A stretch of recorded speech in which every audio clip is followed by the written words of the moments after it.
Hello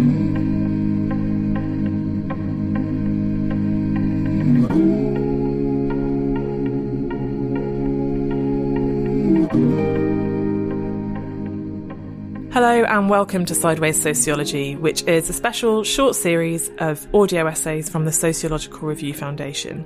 In each one of these, we're looking at a key figure in the story of anti-racism in the UK, illuminating how they show us what that term really means and what it actually takes, but also showing how their work and ideas speak to sociology too and should be better known.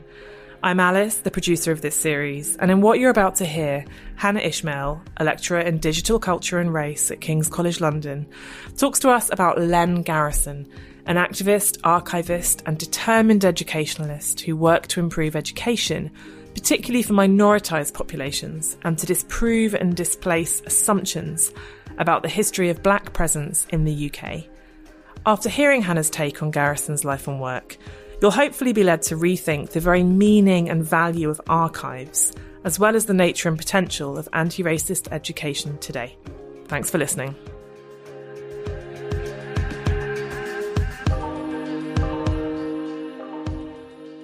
Hi, I'd like to introduce you to a game I made up, Archives Bingo. I used it in workshops I ran with young people back when I worked at Black Cultural Archives, BCA, in Brixton, South London. It's meant to work as a bit of an icebreaker, calling out stereotypes around archives and archivists. Because let's face it, there are loads. So, dusty, old, books, cardigans, secrecy, silence, spies. I could go on, and okay, the cardigan one is true, but most of those others are just wrong. Well cared for archives are rarely dusty, and not all of them are old. They're also increasingly not about tangible things. They're about digitised or even born digital. But the word I want to focus on from that list today is silence. And I don't mean the hush one expects to find in libraries and archives, or the idea that things in them are typically classified and firewalled. By silence, I guess I'm really thinking about gaps and absences, because for many of us, there's this feeling that archives typically belong to and speak to and for other people, especially the rich and powerful, and that it's impossible for them to contain everyone's truth, I guess everyone's story. It can make archives feel exclusive and alienating. But for marginalised communities, attending to these gaps and silences and the histories that might yet be told is a key area of anti-racist activism. That is what I want to show you here by talking about Len Garrison, a Jamaican-born educationalist and anti-racist activist who refused to accept these absences, these silences. You could say for him they were deafening, and developed a vision of what archives could truly be and do. In a broad sense, Garrison wanted to highlight the gaps in the UK's idea of its own national heritage, and to change that situation. He was driven by a conviction in the value of dismantling racism through recentering African history and creating new narratives for black and white communities. And so he worked to provide educational resources based on concrete historical evidence of black presence in this country. He worked to create anti-racist resources so that young people could see themselves in British history, not as footnotes, but central agents in its making and as masters of their own futures.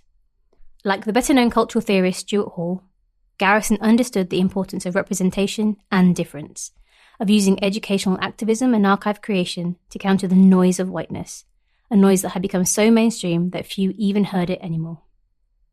Among the organisations he created, from the 70s to the 90s, was ACER, the African Caribbean Education Resource Project, which worked to create teaching materials, develop curricula and train teachers. And then most famously, in the 80s, he was a leading founder of the Black Cultural Archives I mentioned. He stayed involved until his death in 2003, and it was, and still is, an organisation born from his belief in the importance of representing communities without filtering that representation through the prism of whiteness and the white gaze. In its collections, you'll find replica Benin bronzes, West African drums, and archival records documenting people ranging from the previously neglected Edwardian composer Samuel Coleridge Taylor to Black Power and Black feminist activists, and much more besides. I'll talk more about those institutions later. But, unfortunately, like the narratives and stories Garrison worked to preserve, his own status as a key anti-racist activist is yet to be cemented. I think this is partly because he didn't regularly publish his ideas or theories, as academics would, but was instead committed to practical intervention.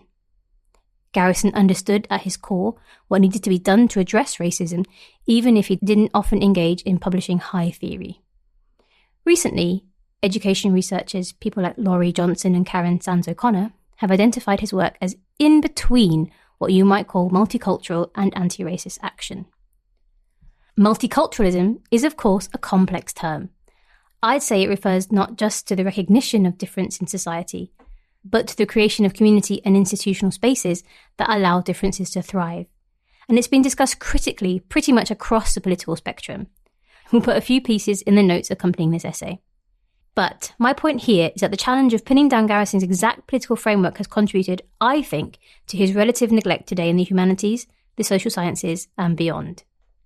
And yet, Garrison's own life, with its dedication to action and an impact many academics can only dream of, raises crucial questions for us all, like what and who are archives for, and how can we make them better?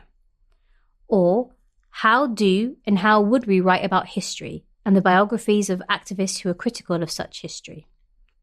How do we move away from the noise of theory and focus on the activity of ordinary activists like Garrison, work that has lasting impacts on individuals, communities, and nations? And how do we tend to what people do and create, not just what they publish or post? Well, on that, I now want to dig into Garrison's biography more deeply, before turning to the lessons it offers for today, not only for researchers engaging with stories like his, but for all of us striving for an anti-racist present and future. So, Lenford Len Alfonso Kwesi Garrison was born in Jamaica in 1943, coming in 54 to join his parents as a child of what's now often called the Windrush period, a term that's become synonymous with the post-war migration of Black, mainly Caribbean communities to the UK. He went on to have a British education, I guess with all the connotations, and became a medical photographer at the Royal Free Hospital and then the Maudsley in the 60s and early 70s, becoming head of the media and photographic unit there. That might not sound like an obvious career path for an activist, but this understanding of the power of representation and gaze, along with a desire to create historically accurate educational resources, I think is what inspired Garrison to create ACER and then BCA. Curiously, Garrison wasn't the only key figure to understand in practical terms the link between anti-racist activism and representation. Working with historical information also influenced other activists such as Ambalavana Simvanandan and Audre Lorde, both in fact one-time librarians, who would have no doubt thought about such issues as they worked, all the while developing their critical consciousness. While photography gave Garrison his main income, he was also passionate about furthering his own education. He completed a diploma in development studies at Oxford's Ruskin College and a BA in African and Caribbean history at the University of Sussex. As if that wasn't enough, he also did an MA in local history at the University of Leicester. All of this combines to show him as what you might call a kind of global thinker. He understood that the global played out locally, that the macro and micro were intertwined, and that Black British history started way before 1948, before the start of the Windrush era I mentioned. What's more, he understood how what appeared to be local history was rarely bounded or distinct, and how an awareness of such history, such deep entanglements, could help to contest ideas of Britishness that excluded diverse communities, as evidence for Black presence in Britain was easily found once you started looking. Again, like Stuart Hall, Garrison saw how much post-war racism was wrapped up in claims about presence and belonging. His mission was to disprove and displace such assumptions. Indeed, in the 70s, he grew increasingly interested in African history here in the UK and thought more about the need for a truly multicultural and anti-racist framework for education and archival collecting. With others, he saw the need to reframe the history of Black people in Britain, moving it away from post-war migration alone to include deeper histories of enslavement, colonialism, and empire that led to this migration. Garrison wasn't the only one who wanted change. In 1971, Bernard Cord's How the West Indian Child is Made Educationally Subnormal came out, selling thousands of copies in its first year. Grenadian-born Cord had come to the UK to do an MA, then a PhD in Development Economics at the University of Sussex. To boost his income, he taught in schools and was alarmed at what he saw. His resulting book highlighted the scandal of Black children being placed in schools then labelled ESN, a now outdated term meaning for the educationally subnormal, showing how what was then so wrongly seen as a culture clash between black children and their teachers was leading to a large number of them being labelled with that term and removed from mainstream schools. Such racism, Cord saw, stifled life chances and caused low self-esteem and low expectations among the children themselves. Basically, Cord highlighted how the UK school system was what we'd now call institutionally racist. Garrison was, sure enough, inspired by all of this, and while there were other movements agitating to reform education, like the Black Supplementary School movement, which provided extra learning opportunities outside mainstream schools, what's key about Garrison is he felt it vital that all children, black and white, should find positive representation of all cultures at school. I like thinking of his rather pragmatic approach when reflecting on how those of us who are scholar activists might try to forge progress today. Ultimately, he was happy to work with mainstream institutions if it meant that change might happen. Inspired by Cord's call to action, in 1978, Garrison founded ACER, the African Caribbean Education Resource Project I introduced earlier, which went on to work with the long-gone Inner London Educational Authority. Its overarching aim was, and I quote, to collect and disseminate material drawn from the African and Afro-Caribbean sources related to the black child's cultural background for use in the multicultural classroom. Put simply, to ensure black children could see themselves in the curriculum and in material like worksheets being used to teach them and their peers. The idea was that if they saw positive representations of themselves, this might help increase their sense of self-worth, which was damaged by the wider racist culture, and boost their motivation and achievement at school. For Garrison, it wasn't just about improving self-esteem, it would provide a blueprint for allowing young people to move beyond societal expectations, to triumph over what sociologists of education or criminologists working on deviance might talk about in terms of labelling. Indeed, you might say Garrison's awareness of racism and how it worked was essentially sociological. He saw not only that the causes of racism, but its consequences were far from personal or individual. They were structural. Like Cord, he saw how racism in education was alienating black children from their parents, school, and society in general. Such young people, as he saw it, weren't just being denied the knowledge to help them identify with their African roots, they were also left unable to identify with white culture too. Left alienated, you could say. It meant high numbers of children were leaving school or being removed from it, and in a time of recession, that meant unemployment and over-policing in black communities. Add to that poor housing and few prospects, you had the tinderbox for the uprisings, better known as the riots, in Brixton in the early 80s. While developing ACER and collecting and curating those educational resources I mentioned, Garrison also sought material to challenge the lay assumption that black people in Britain only arrived with the Windrush, or that black history was distinct from that of the wider UK. Those assumptions are something Stuart Hall recognised when he argued that what he called Britain's imagined whiteness, along with the processes of disavowal and forgetting, permanently positioned people from Africa, the Caribbean and Asia as eternal migrants in this country's idea of itself and its history. What I love about Garrison, though, is that he really set about doing the hands-on work of remedying this, right down to rummaging at second-hand bookshops and car boot sales to find material to support his work. Among the things that he found was a Roman coin that bore the likeness of the Libyan-born Roman emperor, Septimius Severus, who with other African soldiers spent time in Britain defending Hadrian's Wall. Finds like this help to prove the long-standing presence of black people in Britain and to smash stereotypes about who can be counted as belonging in Britain. And here we come full circle, back to Black Cultural Archives BCA. After ACER had closed due to cuts to education and the abolition of the Greater London Council under Margaret Thatcher's Conservative government in the 1980s, Garrison co-founded BCA. I described it already, but I'll add an extra detail. BCA isn't its official name.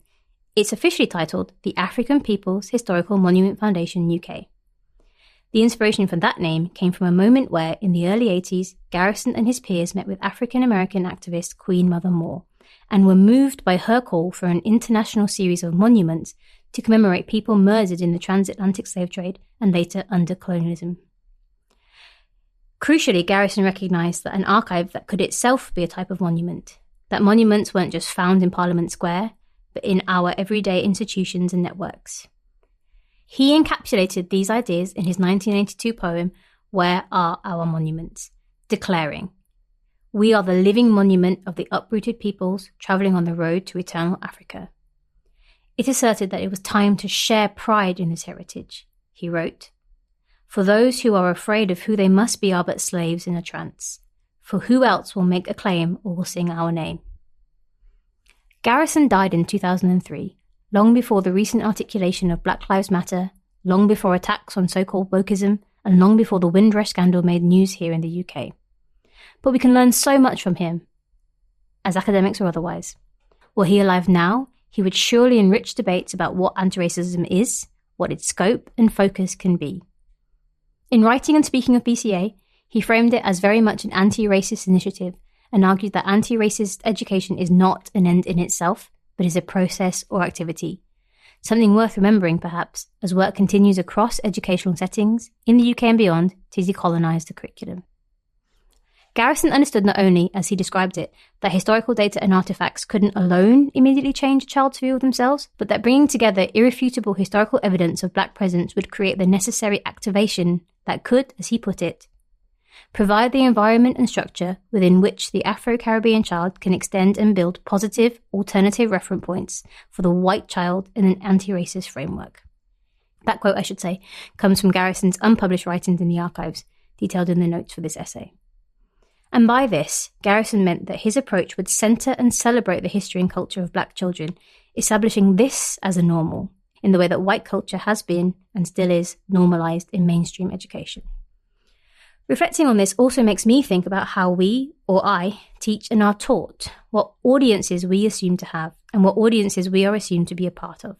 In fact, as a lecturer on digital culture, I feel that many of the big societal issues touched on in this piece are today still being replicated by AI and algorithms, which continue to distort and misrepresent minoritised communities.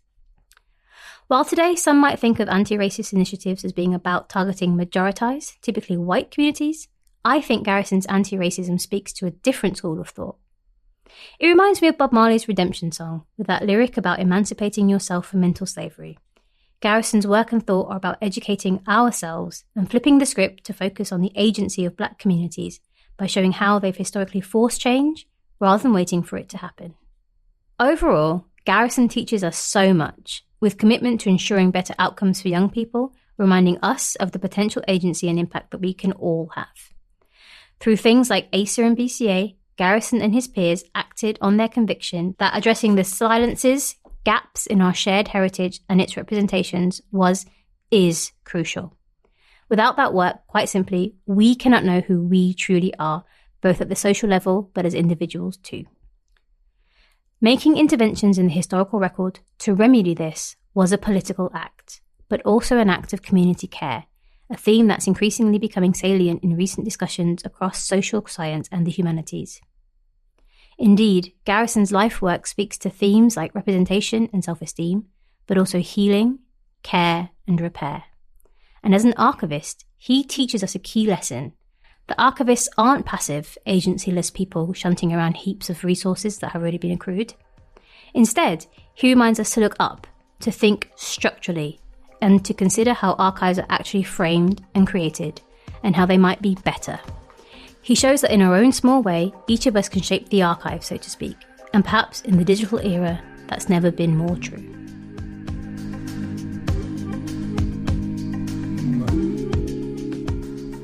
You've been listening to Hannah Ishmael talking about Len Garrison for Sideways Sociology. You can find the reading list for this episode, this essay, in our show notes and via the podcast page over at thesociologicalreview.org. And please share this essay far and wide, whether that's with friends and family or colleagues, and if you teach, your students. Thanks for listening.